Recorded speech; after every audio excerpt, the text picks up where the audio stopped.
Olá, você está no Sonho Bem-vindo, o seu videocast sobre saúde reprodutiva e bem-estar.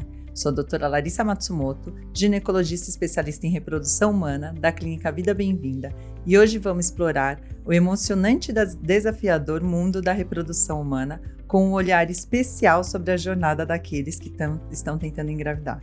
Estou aqui hoje com duas amigas, a Nelly e a Marina. Marina, muito obrigada por participar. Obrigada, Nelly. E gostaria que vocês se apresentassem. Já vou agradecer por terem aceitado o convite de estarem aqui comigo hoje para essa conversa. Vou pedir para vocês se apresentarem.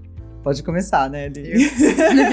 Bom, meu nome é Nelly Kobayashi, sou médica da Clínica Vida Bem-vinda, ginecologista, obstetra e fiz especialização em sexualidade. Eu sou Marina Corte, eu fui uma tentante que engravidou através da fertilização in vitro aos 35 anos, num tratamento na Vida Bem-vinda. E tô aqui para contar um pouco da minha história e para ajudar. Que história, né? Uma história que eu espero que inspire as que estão no mesmo caminho. E aí, Marina, acho que você poderia começar contando pra gente como que foi a busca pelo tratamento, como que você passou, quanto tempo você demorou para procurar, você teve alguma orientação de algum ginecologista, como que você chegou até a gente, né, para iniciar e dar início na jornada, para começar o tratamento, dar início na jornada. Como que foi sua vida de tentante antes, né? Sim, Bom, eu tomava anticoncepcional durante muito tempo e, como todo mundo que tem o plano de engravidar, eu parei de tomar e achei que ia ser assim, daqui uns 3 meses no máximo eu vou engravidar. E aí a gente começou a tentar e não ia, e eu comecei a ficar ansiosa e deu 6 meses e não engravidava. E aí você começa a fazer a tabelinha e várias pessoas falando: você tem que relaxar, você não pode ficar pensando só nisso. E parecia que todo mundo estava engravidando e só eu que não. E aí, quando chegou próximo de 1 ano, assim, que eu tava tentando engravidar, eu falei: não, tem alguma coisa errada. A gente precisa ver. E eu cheguei nesse meio tempo aí em consulta, assim, para me preparar para engravidar, né? Eu fiquei todo esse tempo tomando ácido fólico e tal. E a médica que eu fui, ela falou: olha, realmente tá quase 1 ano tentando, seria bom você passar numa consulta com um especialista, mas eu acho, ela até chegou a falar, mas talvez seja porque você trabalha muito, porque você é muito ansiosa, e enfim, daí eu falei, não, eu preciso procurar um especialista. E aí foi que eu já conhecia a Larissa, né, de tempos anteriores, assim, e eu falei, não, eu quero ir na Larissa, porque eu conheço ela e eu acho que eu vou me sentir mais à vontade. E aí eu vim parar aqui na Vida Bem-vinda. No começo, né, a gente achou que a gente fez uma investigação inicial e não tinha nada, então, tanto no meu marido como em mim. E até parecia que não ia ser um processo tão longo, né? E aí a gente fez coito programado, aí eu tinha um tabu um pouco com a história da fertilização in vitro, tinha o sonho de engravidar naturalmente, de ter aquela coisa de fazer o teste e ser aquela surpresa, né? E aí eu fiz mais 3 meses de coito programado, então foram 6 meses, que foram bem desgastantes, na verdade, né? E não deu certo, então aí a Larissa indicou a fertilização. Nesse tempo, nesse tempo todo, desde o começo lá, de quando eu parei de tomar a pílula, foi uma montanha-russa de emoções, né? Então, tinha aqueles momentos que eu falava, não, esse mês vai dar certo, ou não, vou mudar isso, vou mudar aquilo. Mas aí vinha o beta negativo e eu ia, cada mês que passava, parecia que quando vinha o beta negativo eu ficava mais desesperançosa, né? Mas passava um tempinho, uns dias, e eu me reerguia e falava, vamos lá, todo ciclo é uma chance, todo ciclo é uma oportunidade. E aí a gente começou, né, no processo da fertilização. A primeira etapa, que é da coleta de óvulos e dos embriões, foi um sucesso, tive um monte. E aí a gente novamente estava naquela explosão de alegria, né? Nossa, agora vai dar certo, é isso aí. E aí teve o Covid, aí a gente esperou a vacina, aí eu me vacinei, aí a gente foi fazer a primeira tentativa da transferência. Tava super nervosa no dia. Nossa, eu cheguei aqui tremendo, chorando. A Larissa pegou Covid nesse dia, e aí foi outra médica, e eu, ai meu Deus. E, enfim, e foi tudo bem, mas assim, né, eu tava super, super nervosa. E aí veio o beta negativo. Aí a gente ficou mal, mas assim, eu falei, não, mas vive assim mesmo. Nem sempre é na primeira tentativa, vamos lá. Aí na segunda tentativa, eu tava... Porque nesse tempo todo eu fui melhorando, assim, fui melhorando a minha dieta, eu fui fazendo atividade física. Eu, até entrar na aula de piano, eu entrei, sabe? Vamos distrair a cabeça. Entrei em aula de piano, eu reduzi minha carga horária de trabalho, eu reduzi meus plantões noturnos. Então, assim, eu falei, não, agora vai ser, né? A segunda tentativa. Se dedicou totalmente Me dediquei, era o meu foco, parecia assim, a minha vida estava acontecendo, estava tudo acontecendo, mas assim, ela ao mesmo tempo estava parada. Enquanto eu não tivesse sucesso, ela não ia andar. Era essa sensação que eu tinha, entendeu? Era essa sensação. Nada era super especial, entendeu? Aconteciam coisas legais, eu ficava empolgada, eu nunca fui triste, nunca fui desanimada. Mas, assim, eu tinha isso dentro de mim sabe, a minha vida ia andar só quando eu tivesse sucesso. Então, eu tava muito focada. Eu não comia doce.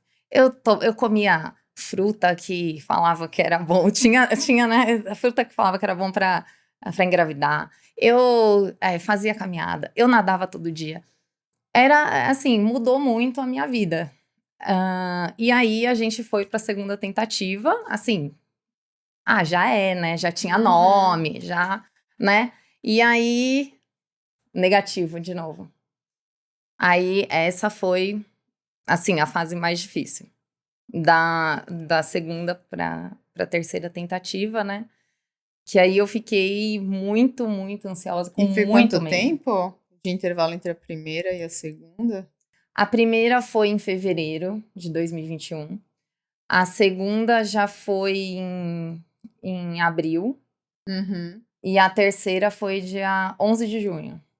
Que aí entre abril e junho, né, entre essa segunda transferência, a terceira transferência, eu pensei, meu Deus, o que eu preciso fazer, entendeu? Porque eu não tenho mais, assim, eu tô fazendo tudo, sei lá, acho que eu vou tirar então o chocolate, tipo, eu tinha esses pensamentos, assim, né?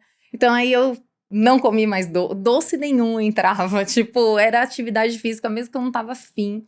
Eu ia lá fazer, e aquela coisa, não pode ser muito extenuante, mas também não pode ser muito leve, entendeu? Eu tinha toda essa questão, assim, tudo que eu fazia acabou ficando uma ideia fixa, assim, dentro de mim. Era... E se foge um pouco do sentimento de culpa, né? Isso, assim, se eu, tipo, fugir, comi um chocolate, sei lá, comi um doce. Ai, gente, doce não é bom, ai, não sei o quê, entendeu?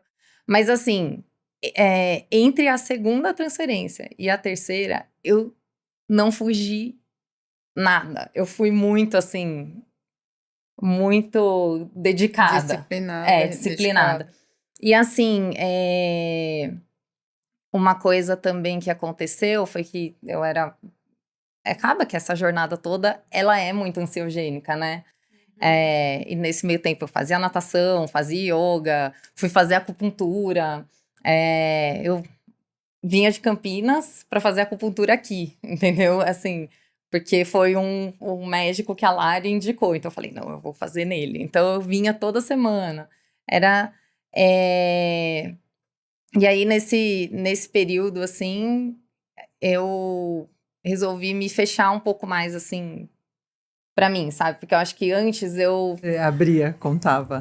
eu falava muito, sabe? Eu ficava muito também vendo, assim, às vezes, rede social ou a vida de pessoas que eu conheço. Ai, nossa, todo mundo, ó, 3 filhos, ó, tá grávida, ó, não sei o quê. Então, eu meio que me fechei e fiquei muito introspectiva nessa fase. Uma introspectiva, não uma introspectiva triste, eu sempre ressalto isso, mas era uma introspectiva assim, eu estou me preparando para receber o meu bebê, entendeu? Uhum. E aí, finalmente, no dia 11 de junho de 2021, eu vim fazer a transferência.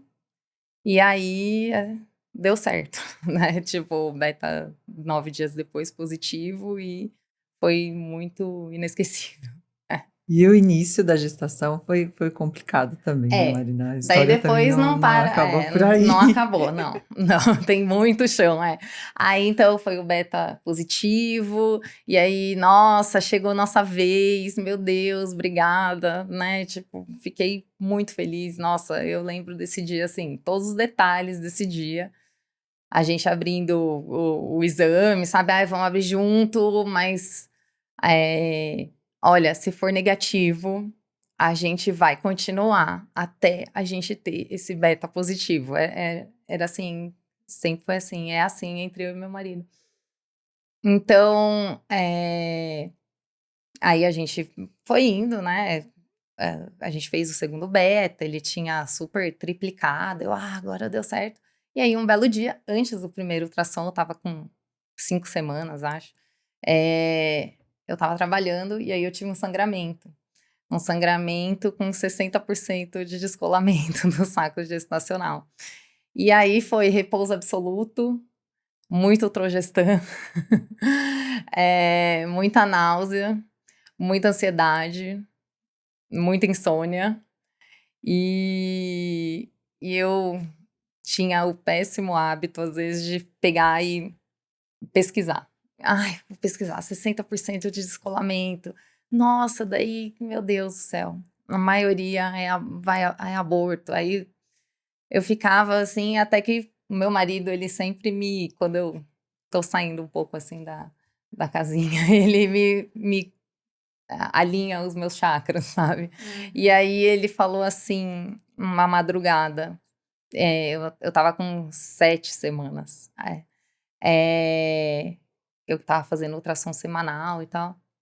Ele falou assim, Marina, é o seguinte, eu sei que você tá lendo um monte de coisa, a gente sabe, tipo, a Larissa tá conversando com você, a gente sabe da possibilidade ruim, né? Mas agora a gente não pode ser médico, a gente tem que ser paciente.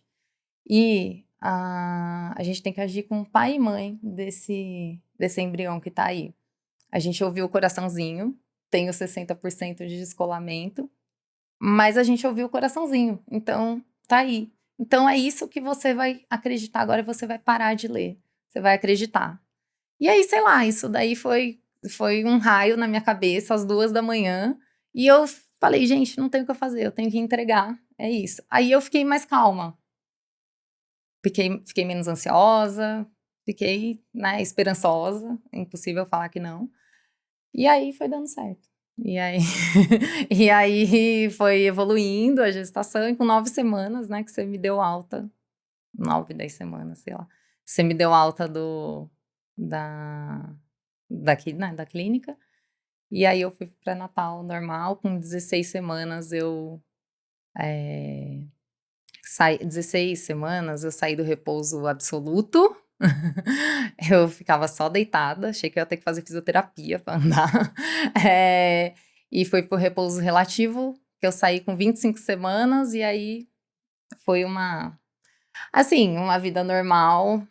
Eu tinha um pouco Com de medo. ressalvas, né? Eu não fui uma gestante que Não, faço tudo, não, vamos viajar, não, eu tinha as ressalvas, mas aí eu voltei a fazer um pouco de atividade física, aí deu para eu curtir bem, assim, plenamente o final da gestação.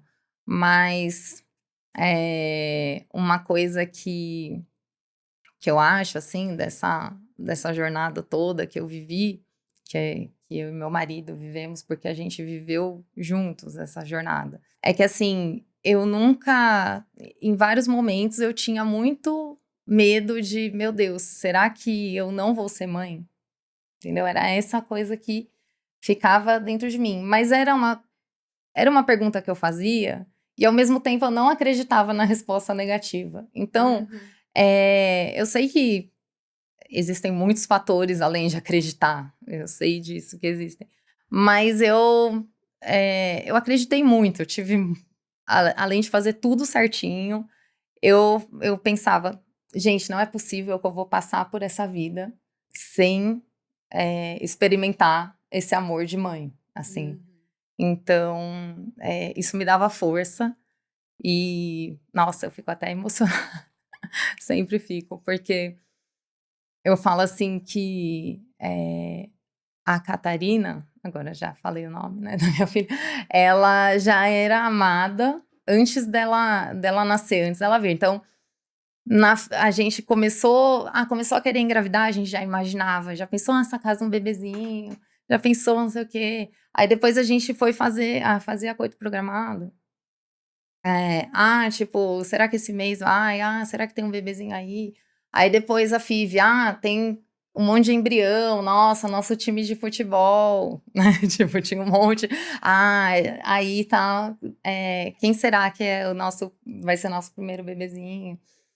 Então, eu acho que a gente já foi construindo muito esse amor, essa coisa, então eu tinha que viver. Ela precisava vir, ela precisava existir. Então, isso que movia a gente, sabe? Foi muito difícil, não, assim, a gente nunca deseja passar por isso, eu acho, né? Eu não desejo pra ninguém assim, pô, né? É super legal passar por isso. Mas depois que eu passei, eu digo assim que foi, ao mesmo tempo que eu não queria ter passado, foi muito bom eu ter passado por toda essa jornada, sabe? É estranho, né? Até falar isso, mas foi muito bom pra gente, assim, a gente se fortaleceu, a gente teve mais resiliência, a gente aumentou nossa fé, a gente se uniu muito mais, a gente viveu coisas muito profundas, assim, sabe? Então, a gente cresceu demais. Foi muito bom. No fim das contas, é estranho dizer, quando eu tava com o pé pra entrar na FIV, eu pensei, meu Deus, eu não tô acreditando que vai acontecer isso. Mas eu tava, assim, né, tensa. Mas, assim, Me emocionei. e eu pensei assim, meu Deus, que horror, sabe, num primeiro momento. Mas depois que passou, eu falo, gente, eu tenho muito orgulho da nossa jornada, sabe? Eu tenho muito orgulho mesmo. Mas tem uma coisa que você falou, Marina, logo no início, que eu tive uma paciente que definiu pra mim, ela falou que a vida fica em suspensão. Até que você defina se se engravida ou não, você deixa tudo meio de lado mesmo e vive só. Então, essa vida de tentante é mesmo uma dedicação. Eu vejo que, assim, a gente às vezes não tem noção do que a gente cobra, assim, da paciente, né? Olha, tem que se alimentar bem, tem que fazer atividade física, tem que ter qualidade de sono, e às vezes isso tudo que a gente orienta acaba virando um estresse de fugir ali, de andar na linha, que, assim, a gente realmente, às vezes, não tem noção do lado de cá o que a gente está exigindo, né? O tamanho da exigência que a gente prega para os nossos pacientes para que dê certo. Assim, a gente sabe que isso é o caminho mesmo, né, de se aproximar ali de uma gestação saudável, mas essa cobrança, tudo isso, assim, quando a gente para conversar e ver essa história toda que você passou e que muitas das nossas pacientes passam, A gente... Aí pesa um pouco isso também, sabe? Hoje eu tento levar até de uma forma mais... Eu prego, assim, porque isso é de mim, eu pego no pé dos meus pacientes para qualidade de vida, mas ouvindo, assim, todo o seu relato, eu percebo, e conversando com as pacientes, eu percebo que cada vez mais, assim, é uma vida mesmo que você vive em volta do tratamento, da reprodução, e... Parabéns pela persistência, porque das questões é justamente assim, eles acreditam que um dos principais pontos de não conseguir a gestação é realmente parar o tratamento, né? E eu costumo falar, se parar também tudo bem, porque cada um tem seu limite, né? É importante você definir um limite. Você falou, eu vou até o fim, até quando tiver o bebê ali. Tem gente que meu limite é duas, três tentativas e ali não parte para isso. Um dos grandes problemas que eu vejo, assim, e já tem muito estudo sobre isso também, é o tempo de demora até procurar, né, o tratamento, né? Você como ginecologista, atendendo o outro lado, né, como ginecologista, sexóloga, como que você, quando se depara com a paciente que está tentando, quais são as orientações que normalmente você dá, até para esse período que a gente orienta, né, dos coitos programados, né? E aí, como sexóloga, como que você daria algumas dicas também para que esse período também não fique tão estressante, né? Porque a gente vê que isso, entre o casal coito programado, eu já tive colegas que vieram fazer tratamento comigo que falaram, olha, eu fiz 1 mês de coito programado e eu vou partir para FIV, porque 6 meses, 3 meses normalmente a gente orienta, de 3 a 6 meses. Você tentar isso, né, desgasta muito o casal, né, ter relação com o tempo. Aí começa o estresse aí, né, quando você tá começando no período ali de agora a gente vai ter que ter relação com um objetivo definido, né? Num período certo com um objetivo definido.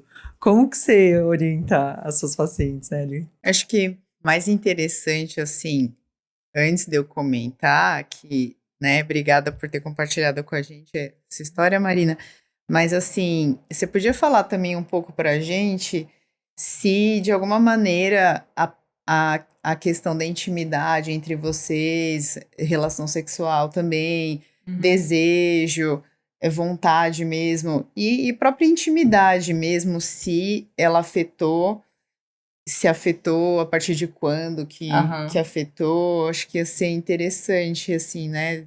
Dentro da sua história, a gente também sabe um pouquinho. Não, tudo bem. Assim, na fase... Quando eu parei de tomar anticoncepcional, eu já comecei a ficar, né, olha, comecei a tentar fazer ali uma tabelinha. É só uma pergunta, quanto tempo de relacionamento você tinha antes de começar a tentar engravidar? Nossa, peraí, a gente começou a namorar em 2012, então foi 8 anos, Foi 7, 2020. 8 anos. Porque eu parei de tomar anticoncepcional em 2019, né? Porque aí eu fiquei tentando sem nada, assim, tipo, estamos então, tentando. 7 anos de relacionamento. Isso. E morando junto. A gente foi morar junto em 2013, então fazia... Então, 6 anos, né? E você, nesse período, então, né, de vocês morando junto, você já tinha notado alguma diferença nessa parte sexual, de intimidade? Isso antes? Antes de começar a tentar engravidar. Não. Com o casamento. Não. Eu acho que você acha a gente que não tinha mudado, assim, nada desde o início? Em relação, tipo, ao primeiro mês, né? Sim, mas assim, não tinha mudado nada. Daí, quando eu fui começar a tentar engravidar, eu tentava, né, fazer a tabelinha e tal. Mas eu não era uma coisa assim que eu ficava tão... Quanto a gente começou o coito programado mesmo, com controle de ultrassom. Aí o negócio começou a ficar mecânico, meio mecânico, assim, tipo... A gente precisa ser hoje, porque o ultrassom, vou ovular, vai ser hoje. Ou então, fiz o teste, olha, deu a carinha feliz lá no teste de LH, precisa ser hoje. E às vezes, assim, a gente tava exausto, a gente tava cansado, sei lá, a gente tinha comido muito, não sei, entendeu?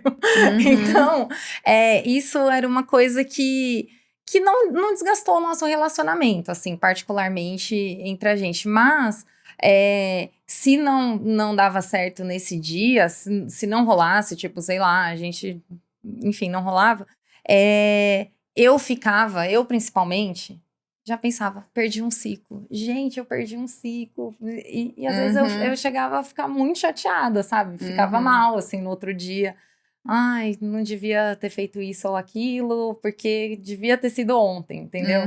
Aí pronto, já vai ser outro. Aí se vinha, como veio, né? O beta negativo, aí ó, a gente, né, naquela semana, eu trabalhei demais, dei plantão. Nossa, justo no dia que eu tava à noite fora, foi o dia que eu ovulei. E gerava um estresse entre vocês, assim. Ah, assim, estresse, não gerava. Assim, o meu marido É que falava. vocês têm um vínculo muito A forte, gente tem um vínculo né? muito forte. Né? Uma amizade, Entendeu? companheirismo. A gente tem, entendeu? E isso faz A única coisa, diferença. ele falava, Má, calma. Ele só falava assim, Má, calma, não dá assim, desse jeito. Tem vezes que não vai dar mesmo. E não vai ser isso, que não é que vai determinar, que não vai dar certo e tal. Ele sempre tinha essas palavras assim comigo. Aí eu, tá bom. Mas eu ficava meio assim, sabe? Tá bom, então vamos esperar o próximo ciclo. Ou vamos torcer para que... Aí ficava, mas tem a janela, sabe? Tipo, eu ficava mais neurótica que ele. Mas a gente tem um companheirismo, uma amizade muito forte. E os Então, dois envolvidos, né? Os dois muito envolvidos. E né? acontecia assim, mesmo, não sei se antes do coito programado, que você falou que começou a afetar mais, de você tá assim, na intimidade com ele e tá pensando assim, será que eu vou engravidar? Assim, sim. e isso chegar um pouco a atrapalhar, assim, o quanto, você tá sentindo de prazer, de... Assim, se eu falar pra você, não, nunca pensei, né, ali, será que hoje que eu vou engravidar? Será que agora que eu vou engravidar? É mentira, mas assim, de atrapalhar o prazer não me atrapalhou. Assim, não me atrapalhou. Nem depois nessa fase do coito programado. Não. No coito programado, acho que tinha isso de ser um pouco mecânico no dia. Quando era no dia. Existiam momentos fora do dia. Às vezes, assim, depois que passava a janela lá né, de fertilidade, eu acho que ficava melhor, sabe? Porque não era aquela coisa... Era mais obrigatório. Obrigatório. É obrigatório, entretenimento mesmo. Exatamente. E você hoje, né? Tudo bem que você não chegou a engravidar com o coito programado, mas você acha que, né, o médico de infertilidade, você acha importante passar por essa fase? Ou você, assim, como paciente, recomendaria, sei lá, né, para quem vai tentar não... Nossa, olha, eu vou falar, eu tenho casais de amigos que a gente vai tentar engravidar, não estamos conseguindo. Eu já falo assim, nossa, não recomendo coito programado. Gente, vai direto pra FIV. Eu falo assim, nossa, vai pra FIV.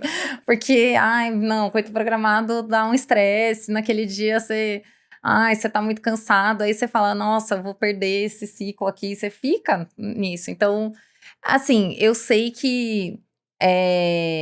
São etapas, São né? etapas. Assim, a gente tem que esgotar todas as etapas. E eu acho que eu, assim, fiz os 3 meses de coito programado, já tava um pouco nessa situação, só que eu tinha essa coisa de, eu quero engravidar naturalmente. E aí, eu fiz que já não tava tão natural, né? Isso, exatamente. E o meu marido, ele falava, Má, tipo, se você falar, vamos pra FIV, né? Mas ele não interessa como que vai ser, que a gente vai engravidar, tipo, o importante é ter o bebê.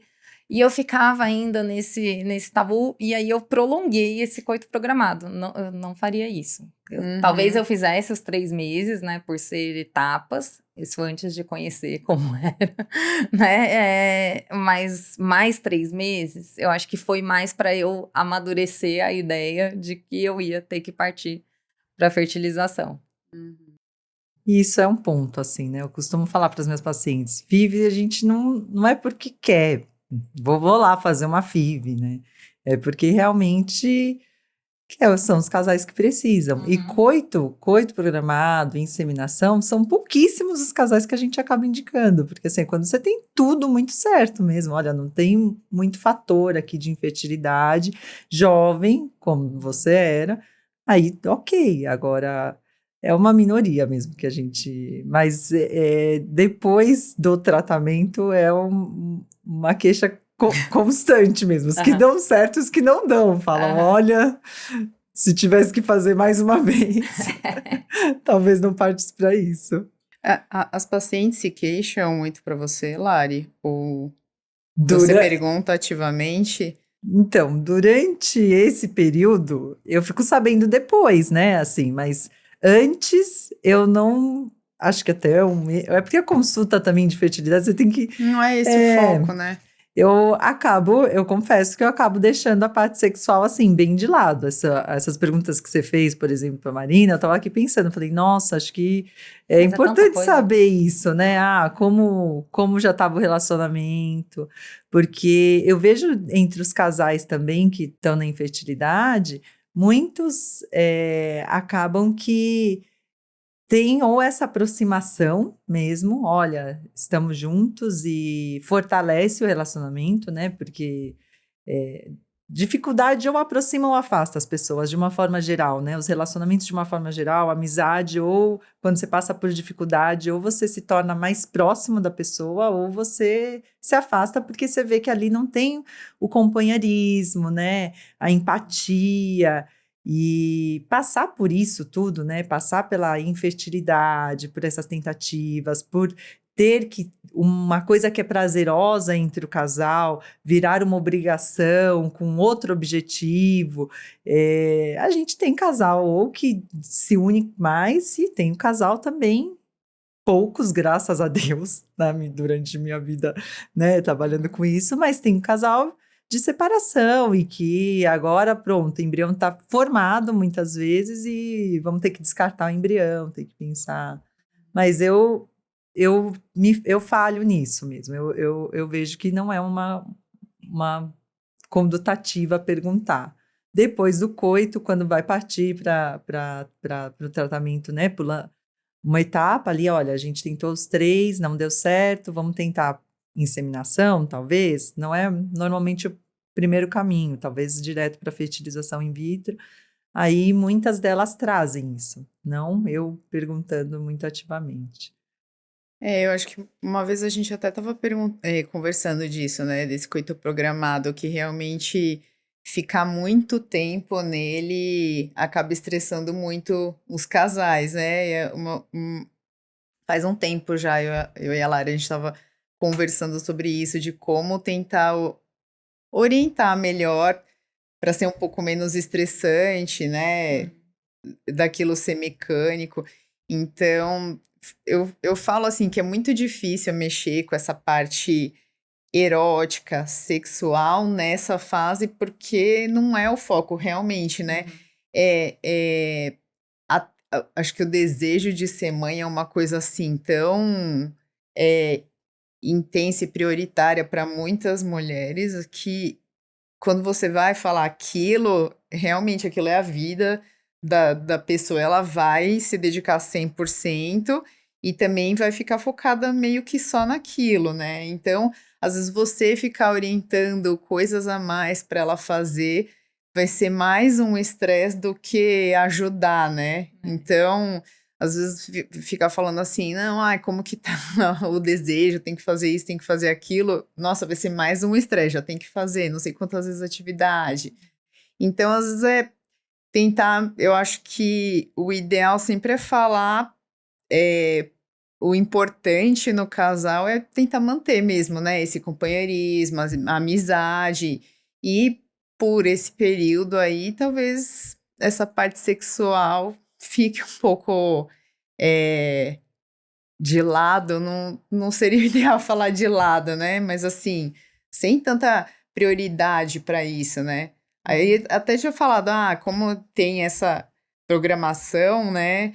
De uma coisa mecânica, dá para você tentar, cada vez que você for tentar fazer alguma coisinha diferente ali, para fazer no ato. Então, sei lá, né, qual lingerie você vai usar, mas realmente ficar muito tempo nisso acaba que vai tornar a coisa mecânica, né? Sem querer ser pessimista. E se a gente bota muita pressão, vira mais um estresse, né? Então, vai com vontade ou sem vontade mesmo, enquanto tem que ser feito, né? Não sei.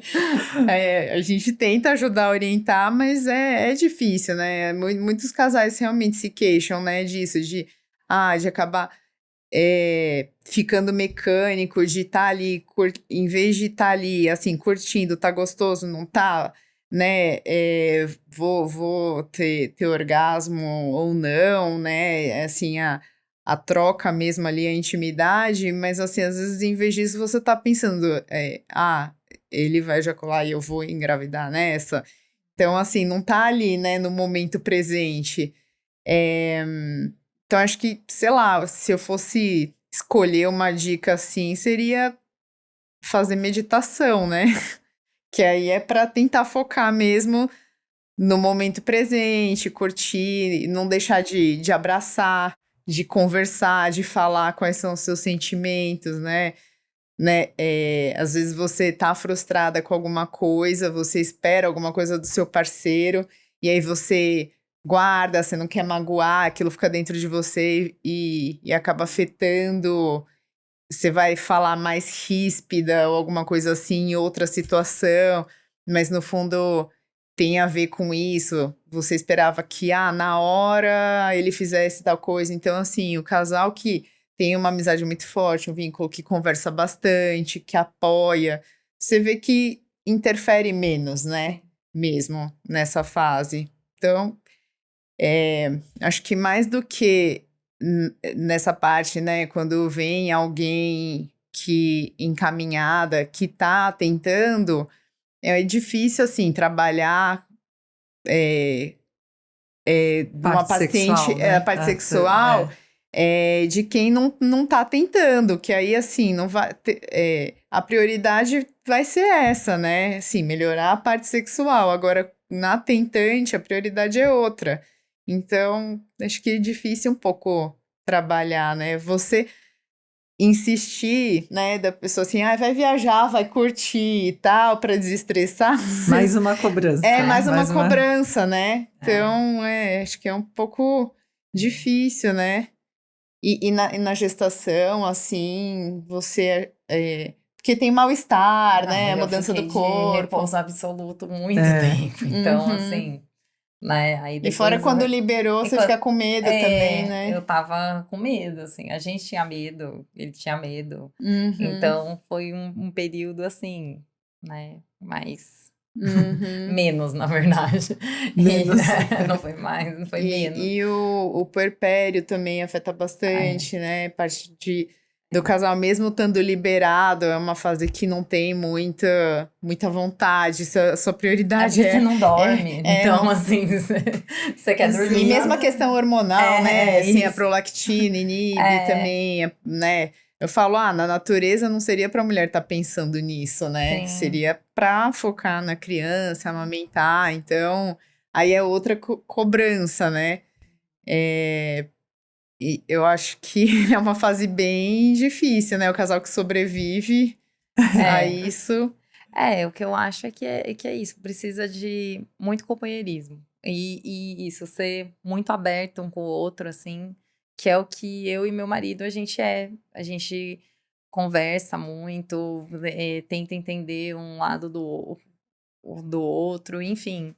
E a gente não procura não, a gente não esconde nada, assim, um do outro, né? Nesse aspecto. Em nenhum aspecto, mas a gente não esconde nada, então mesmo por esses momentos de baixa, né?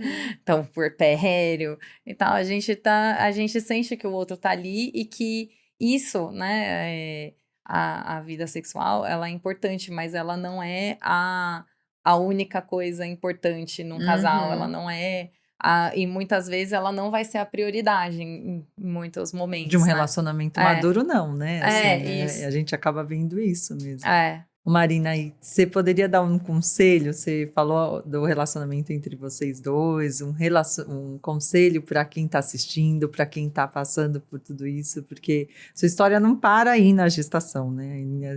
A gestação foi difícil, o pós-parto foi difícil, né? Porque teve complicação depois, Sim. né? Então, não foi uma história romântica, né? De como engravidar, engravidei, não teve o romantismo todo que acho que você imaginou no início Sim, né? Quando começou a tentar ali, quando parou o anticoncepcional, né? sim. E qual o conselho que você deixaria para as mulheres que estão iniciando a jornada e que estão passando por isso? Para as mulheres que estão dentro dessa jornada, eu sei que eu queria falar um pouco assim sobre limite. Cada uma tem o seu limite, mas é, eu, eu acho que elas precisam ser muito persistentes e resilientes também, porque às vezes não vai ser exatamente como elas imaginaram, né? Como você planejou, essa coisa romântica. Mas o importante é você ter o seu bebê no colo. Então, assim, se você quer muito, e eu sei que existem fatores, existem casos e casos, mas persistir, persistir, porque tudo isso, todo o sofrimento, todo investimento emocional mais do que qualquer outro, vai valer muito a pena quando você ouve aquele chorinho na hora do parto. É, assim, vale muito a pena. Enfim, assim, é ser resiliente e persistente, que vale a pena. Esse caminho, ele é difícil, mas não se assuste, vale a pena, né? E acho que assim, um conselho que eu daria também, olhando desse outro lado, seria olhar para outros caminhos, porque toda a história a gente sempre vê que assim, eu pensei em engravidar naturalmente, aí eu fui para o coito, e aí tive que partir para a FIV, às vezes com a FIV eu cheguei no meu limite, às vezes óvulo doado, às vezes adoção. Isso era uma coisa que você sempre falava, sempre fala, na verdade, mas era uma coisa ai, no começo, ai, deu errado isso, ai, deu errado aquilo. E eu falava pro Lucas, como diz a Lari, sempre há um caminho. E eu sabia que, assim, por mais que eu vivia esse sentimento, essa dualidade, tipo, será que eu vou ser mãe? Mas eu sabia que eu ia ser mãe de algum jeito, entendeu? Então, porque sempre tem um caminho, e eu levo isso sempre, sempre comigo, essa frase que você sempre fala. Eu acho que, falando nessa questão, às vezes até mais filosófica, eu acho que quanto mais você abre, assim, um leque de possibilidades de ser feliz ao longo da vida, mais fácil fica, né, de você enfrentar as coisas. Então, sei lá, fazer medicina é super difícil. Tem muita gente que tem o sonho de ser médica e não consegue entrar na faculdade. E aí, se você coloca aquilo assim, né? Eu só vou ser feliz se eu fizer isso, e você restringe muito. Então, assim, eu acho que, lógico, né? São coisas muito diferentes. Mas quando você vai falar, eu, né, falo para uma paciente quando ela quer muito só uma coisa e coloca todas as expectativas da vida dela só naquilo, é, é, é difícil depois você trabalhar a frustração e a pessoa, por exemplo, não ficar deprimida e tal. Então, assim, às vezes tem, né, paciente que fala, eu só vou ser feliz quando eu tiver um parceiro, me casar e tal. ou só, às vezes não é possível, assim, por mais que você tente, né? Então, você trabalhar outros campos da felicidade vai ser uma boa válvula de escape, né? Então, sei lá, eu vou ser feliz também, se eu sair por aí, mundo afora, viajar, fazer, sei lá, um intercâmbio, ter experiências novas. Então, acho que não como uma obrigação, mas é você se colocar à sorte, né? Com outros campos da felicidade também. Acho que ajuda um pouco a pessoa a enfrentar, né? Ter um plano B, alguma coisa assim, né? Não sei. E acho que se sentir em paz quando você olhar para um outro caminho e quando você definir o seu limite. Então, por exemplo, cheguei ali, já esgotei a possibilidade que para mim bastou, eu estou em paz com essa decisão, e se for para não dar continuidade, é isso, e se for para olhar para outro caminho, é isso. Eu acho que tomar essa decisão com paz mesmo, né? Eu acho que a maioria, sim, quer ter a certeza de que fez tudo o que poderia ter feito, né? Que não foi por algo que ela poderia mesmo ter feito e não fez, né? Então, você chegou ali, foi o limite, você doou tudo de si. Eu acho que você fica em paz, né? Assim, mais em paz. Chegamos ao fim do programa. Queria agradecer muito a presença de vocês. Acho que a conversa foi excepcional, Marina. O seu ânimo e a sua resiliência, a persistência, tenho certeza que vai inspirar muitas das nossas pacientes e pessoas que vão assistir. E o relacionamento de vocês é inspirador também. Acho que vale os casais até terem isso, né? Dessa empatia, da escuta e da persistência dos dois juntos, né? Dos dois no mesmo objetivo. Muito obrigada mesmo. Obrigada pelo convite.